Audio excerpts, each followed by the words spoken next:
दोस्तों, खाना खाने के बाद भला कौन बीमार होना चाहता है? लेकिन जरा सोचिए, अगर खाना बनाते समय की छोटी छोटी गलतियां बड़ी बड़ी बीमारियों का कारण बन जाए तो क्या होगा? इसलिए जरूरी है कि हम सिर्फ स्वाद ही नहीं, सेहत का भी ध्यान रखें। सही तरीके से बनाया गया भोजन बीमारियों से सुरक्षा की पहली सीढ़ी है।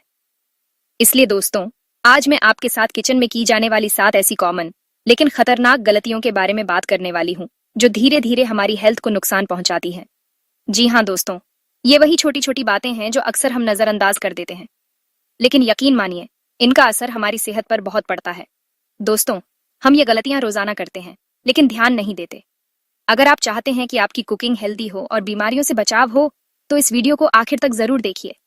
और हाँ दोस्तों, अगर आप हमारे चैनल पर नए हैं तो कृपया इसे जरूर सब्सक्राइब करें। मैं आपके लिए ऐसे ही ज्ञानवर्धक और जीवन को बेहतर बनाने वाले वीडियो लेकर आती रहती हूँ। आपका साथ ही मेरी ताकत है। दोस्तों, गर्मा गर्म फूली हुई रोटी भला किसे पसंद नहीं होती? लेकिन क्या आप जानते हैं कि रोटी को सीधे आग पर सेंकने से हमारी सेहत को कितना नुकसान हो सकता है? दोस्तों, रोटी को डायरेक्ट फ्लेम पर सेकने से एक्रिलामाइड नाम का एक हानिकारक केमिकल बनता है।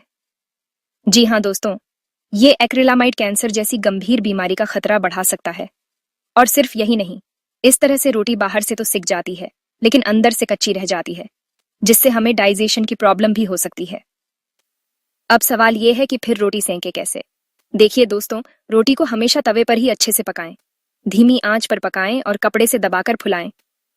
इससे रोटी अंदर तक पक जाएगी और उसका स्वाद भी बढ़िया आएगा। दोस्तों, खाना पकाने में तेल का इस्तेमाल तो हम सभी करते हैं। चाहे सब्जी बनानी हो, पराठा सेंकना हो या फिर पकौड़े तलने हो, तेल हमारे किचन का एक अहम हिस्सा है। लेकिन क्या आपने कभी सोचा है कि जिस तेल को हम बार बार गर्म करते हैं, वो हमारे शरीर पर क्या असर डालता है? दोस्तों, अक्सर हम बचा हुआ तेल दोबारा इस्तेमाल कर लेते हैं, खासकर जब तला भुना खाना बनाते हैं।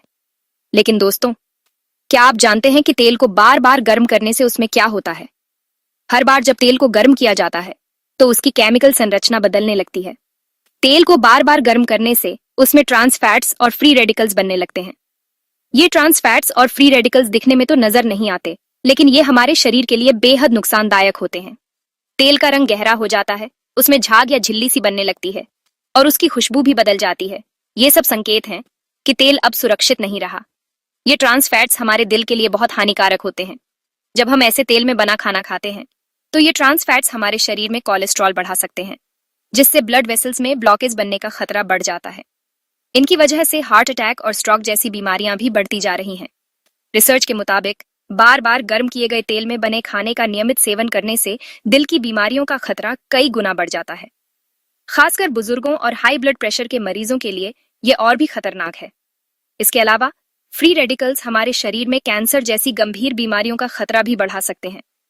फ्री रेडिकल्स शरीर की कोशिकाओं को नुकसान पहुंचाते हैं, जिससे कैंसर, डायबिटीज और लिवर की बीमारियां भी हो सकती हैं। इसलिए बार बार गर्म किया गया तेल सिर्फ दिल ही नहीं, पूरे शरीर के लिए खतरा बन सकता है। तो फिर क्या करें? दोस्तों, सबसे पहले तो कोशिश करें कि खाना पकाने में तेल का इस्तेमाल कम से कम करें। सब्जियों को भूनने या ग्रिल करने की आदत डालें, जिससे कम तेल में भी स्वादिष्ट खाना बन सकता है। स्टीमिंग, बेकिंग या ग्रिलिंग जैसी हेल्दी कुकिंग मेथड्स अपनाएं। और जब भी तेल का इस्तेमाल करें, तो हमेशा फ्रेश ऑयल का ही यूज करें। पुराने या जले हुए तेल को कभी भी दोबारा ना गर्म करें। फ्रेश ऑयल में न्यूट्रिएंट्स भी ज्यादा रहते हैं और ये सेहत के लिए भी बेहतर है। अगर तेल बच जाता है, तो उसे छानकर सब्जी या दाल में हल्के तड़के के लिए यूज कर सकते हैं। लेकिन ध्यान रखें कि ये तेल सिर्फ एक बार ही दोबारा इस्तेमाल करें। बार बार गर्म करने से बचें। लेकिन दोस्तों, ध्यान रखें, डीप फ्राइंग में इस्तेमाल किए गए तेल को दोबारा कभी भी इस्तेमाल ना करें। डीप फ्राइंग के बाद तेल में सबसे ज्यादा हानिकारक तत्व बन जाते हैं, जो सेहत के लिए बेहद खतरनाक हैं। बेहतर है कि ऐसे तेल को सुरक्षित तरीके से डिस्पोज करें और अपनी सेहत का ध्यान रखें। दोस्तों, दाल हमारी डाइट का एक अहम हिस्सा होते हैं। भारतीय रसोई में दाल, चना, राजमा, मूंग, मसूर जैसी चीजें रोजाना बनती हैं। ये न सिर्फ स्वादिष्ट होती हैं, बल्कि हमारे शरीर को प्रोटीन, फाइबर, विटामिन और मिनरल्स भी देती हैं। खासकर शाकाहारी लोगों के लिए दाल प्रोटीन का मुख्य स्रोत है। लेकिन क्या आप जानते हैं कि इन्हें सही तरीके से न पकाने पर इनका पोषण कम हो सकता है? दोस्तों, अक्सर समय की कमी या आदत के कारण हम दाल को बिना भिगोए ही पकाने लगते हैं। लेकिन ऐसा करने से हमें उनका पूरा पोषण नहीं मिल पाता। बिना भिगोए पकाने से दालें जल्दी तो बन जाती हैं, लेकिन उनमें छुपे पोषक तत्व हमारे शरीर तक नहीं पहुंच पाते। दरअसल दोस्तों, दाल में फाइटिक एसिड, टैनिन्स और लेक्टिन्स जैसे एंटी न्यूट्रिएंट्स होते हैं। ये ऐसे तत्व हैं जो हमारे शरीर में पोषक तत्वों के अवशोषण को रोकते हैं। खासकर फाइटिक एसिड, जो दालों और अनाज की बाहरी परत में पाया जाता है, वह आयरन, कैल्शियम, जिंक जैसे मिनरल्स को बांध लेता है, जिससे ये शरीर में अच्छे से नहीं पहुंच पाते। दोस्तों, ये एंटी न्यूट्रिएंट्स हमारे शरीर में आयरन, कैल्शियम और जिंक जैसे जरूरी पोषक तत्वों के अवशोषण को रोकते हैं। इसका मतलब है कि अगर आप दाल और अनाज को बिना भिगोए पकाते हैं, तो आपके शरीर को इन जरूरी मिनरल्स का पूरा फायदा नहीं मिल पाता। इससे धीरे धीरे कमजोरी, थकान, हड्डियों की समस्या या इम्यूनिटी कमजोर होने जैसी दिक्कतें हो सकती हैं। इसके अलावा बिना भिगोए दाल और अनाज पकाने से उनमें मौजूद पेस्टिसाइड्स, धूल मिट्टी और अन्य अशुद्धियां भी पूरी तरह से साफ नहीं हो पाती। भिगोने से दालें फूल जाती हैं और उनकी बाहरी परत से ये हानिकारक तत्व पानी में घुलकर बाहर निकल जाते हैं। अगर ये पेस्टिसाइड्स और अशुद्धियां शरीर में चली जाएं, तो पेट की समस्या, एलर्जी या अन्य स्वास्थ्य संबंधी परेशानियां हो सकती हैं। इसलिए दाल और अनाज को बिना भिगोए पकाना हमारी सेहत के लिए हानिकारक हो सकता है। तो फिर क्या करें? दोस्तों, दालों को पकाने से पहले कम से कम 2 घंटे के लिए पानी में भिगोकर रखें। अगर समय हो तो रात भर भिगोना और भी अच्छा है। इससे दालें नरम हो जाती हैं, पकाने में कम समय लगता है और पोषक तत्व भी अच्छी तरह से मिलते हैं। भिगोने के बाद दालों को अच्छे से धो लें और ऊपर तैर रही अशुद्धियों को निकाल दें। इससे उनमें मौजूद एंटी न्यूट्रिएंट्स, फाइटिक एसिड और पेस्टिसाइड्स काफी हद तक निकल जाते हैं। दालें हल्की और सुपाच्य भी हो जाती हैं, जिससे पेट में गैस या भारीपन की समस्या भी कम होती है। दोस्तों, जब आप दाल और अनाज को सही तरीके से भिगोकर पकाते हैं, तो आपको उनका पूरा पोषण मिलता है। इससे आपकी सेहत बेहतर रहती है, शरीर को जरूरी प्रोटीन, मिनरल्स और फाइबर मिलते हैं और परिवार भी स्वादिष्ट और पौष्टिक खाना एंजॉय करता है। तो अगली बार दाल या अनाज बनाएं तो भिगोना न भूलें। सेहत के लिए ये छोटी सी आदत बड़ा फर्क ला सकती है। दोस्तों, सब्जियां हमारी सेहत के लिए बहुत फायदेमंद होती हैं, लेकिन क्या आप जानते हैं कि सब्जियों को छीलकर पकाने से हम उनके ज्यादातर पोषक तत्वों को नष्ट कर देते हैं? जी हाँ दोस्तों, गाजर, आलू, खीरा जैसी सब्जियों के छिलकों में ही सबसे ज्यादा फाइबर, विटामिन और मिनरल्स होते हैं। छिलके हमें कई बीमारियों से बचाने में मदद करते हैं, लेकिन हम अक्सर इन्हें बेकार समझकर फेंक देते हैं। तो अब से जब भी सब्जियां पकाएं, तो उन्हें बिना छीले ही अच्छे से धोकर पकाएं या फिर सलाद के रूप में खाएं। इससे आपको सब्जियों का पूरा पूरा पोषण मिल सकेगा।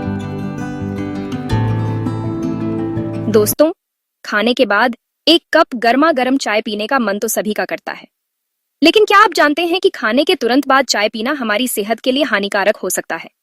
चाय में मौजूद टैनिन्स और ऑक्सलेट्स हमारे शरीर में आयरन के अवशोषण को ब्लॉक कर देते हैं, जिससे हमें आयरन की कमी यानी कि एनीमिया हो सकता है।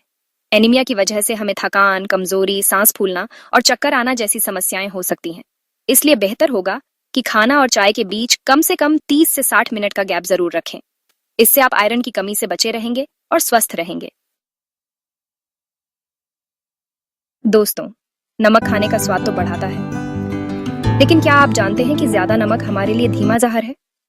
जी हाँ दोस्तों, ज्यादा नमक खाने से हमें high blood pressure, heart attack, stroke और किडनी फेलियर जैसी गंभीर बीमारियां हो सकती हैं। इसलिए जरूरी है कि हम अपने खाने में नमक का इस्तेमाल कम से कम करें। खाना बनाते समय नमक माप कर डालें। अगर बाद में जरूरत लगे तो टेबल सॉल्ट की जगह काला नमक या नींबू का रस यूज करें। काला नमक और नींबू का रस खाने का स्वाद भी बढ़ाते हैं और सेहत के लिए भी फायदेमंद होते हैं। दोस्तों, आजकल लगभग हर भारतीय रसोई में नॉन स्टिक पैन मिल जाता है। इसकी वजह भी साफ है, इसमें खाना बनाना बेहद आसान है। कम तेल में भी सब्जी या पराठा चिपकता नहीं और सफाई भी झटपट हो जाती है। यही वजह है कि लोग इसे रोजमर्रा के इस्तेमाल के लिए पसंद करते हैं। लेकिन क्या आपने कभी सोचा है कि इस सुविधा के पीछे कोई खतरा भी छुपा हो सकता है? नॉन स्टिक पैन का ज्यादा इस्तेमाल हमारी सेहत के लिए धीरे धीरे जहर जैसा असर कर सकता है, खासकर तब जब हम इसकी देखभाल में लापरवाही बरतते हैं। दोस्तों, दरअसल नॉन स्टिक पैन की सतह पर एक खास कोटिंग होती है, जिसमें PFOA, परफ्लोरोक्टेनोइक एसिड नाम का केमिकल इस्तेमाल होता है। यह केमिकल पैन को नॉन स्टिक बनाता है, लेकिन यह हमारे शरीर के लिए सुरक्षित नहीं है।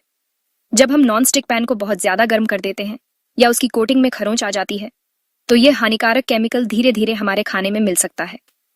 कई बार हम ध्यान नहीं देते कि पैन की सतह खराब हो चुकी है और उसी में खाना बनाते रहते हैं। ऐसे खाने को बार बार खाने से यह केमिकल हमारे शरीर में जमा होने लगता है। शुरुआत में तो कोई फर्क महसूस नहीं होता, लेकिन धीरे धीरे यह हमारी सेहत पर बुरा असर डाल सकता है। रिसर्च के मुताबिक PFOA जैसे केमिकल्स कैंसर, बांझपन, थायराइड की समस्या और हार्मोनल असंतुलन जैसी गंभीर बीमारियों का कारण बन सकते हैं। इसके अलावा यह बच्चों के विकास पर भी असर डाल सकता है।